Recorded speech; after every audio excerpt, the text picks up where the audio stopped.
न्यूयॉर्कमध्ये जोहरान ममदानी महापौर, मुंबईतही ममदानी पॅटर्नची चर्चा। महापौर पदासाठी ठाकरेंच्या शिवसेनेकडून आदित्य ठाकरेंच्या नावाची चर्चा। भाजपच्या खान महापौर पदाच्या प्रचाराला आदित्य ठाकरेंच्या रूपानं प्रतिउत्तर देणार का, याकडे लक्ष। पार्थ पवार यांच्यावर गुन्हा दाखल व्हावा, शिंदेच्या शिवसेनेचे नेते रवींद्र दंगेकरांची मागणी। तर चौकशी समितीचा अहवाल आल्यानंतर पुढची कारवाई होणार, बावनकुळेंची माहिती। मंत्री प्रताप सरनाईकांनी 200 कोटींची जागा 3 कोटींमध्ये घेतली, विजय वडेट्टीवार यांचा आरोप।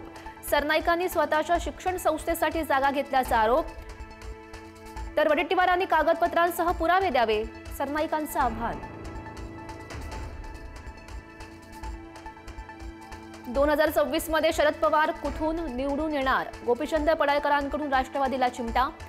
10 आमदारांवर राज्यसभा जिंकता येत नाही, पवारांना टोला।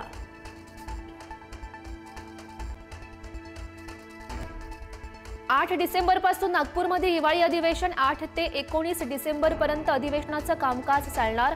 विधान भवन सचिवालयाचं कामकाज 28 नोव्हेंबरपासून सुरू होणार। नागपूर हिवाळी अधिवेशनाच्या तयारीवर कमीत कमी खर्च करा, सार्वजनिक बांधकाम विभागाच्या अधिकाऱ्यांच्या बैठकीमध्ये मुख्यमंत्र्यांच्या सूचना। अजित पवारांच्या राष्ट्रवादीच्या प्रवक्त्या रुपाली ठोंबरे पाटील यांना पक्षानं बजावली नोटीस। रुपाली चाकणकरांविरोधात आंदोलन केल्यानं नोटीस, शिस्तभंगाची कारवाई का करू नये, ठोंबरेंना सवाल।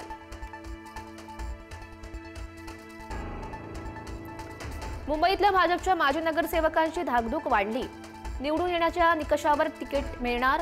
येत्या 15 दिवसात भाजपच्या माजी नगरसेवकांच्या कामाचा आढावा घेत रिपोर्ट तयार केला जाणार।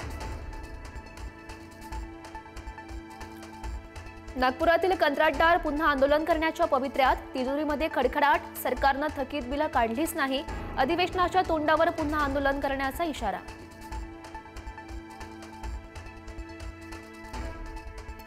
कोल्हापूरच्या गोकुळचं आता 25 जणांचं संचालक मंडळ, गोकुळच्या निर्वाचित संचालक मंडळाची संख्या 21 वरून 25 वर। आगामी निवडणुकीनंतर जम्बो संचालक मंडळ गोकुळमध्ये असणार।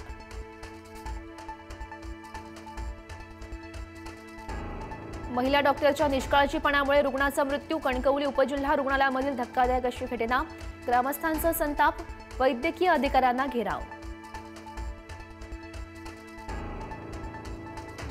सिंधुदुर्गच्या तुळसाणमध्ये नदीमध्ये गेलेल्या हत्तीवर फेकले सुतळी बॉम्ब, व्हिडिओ व्हायरल। 2 दिवसांपूर्वी बांद्यामध्ये ओमकार हत्तीला दांड्यानं केली होती मारहाण।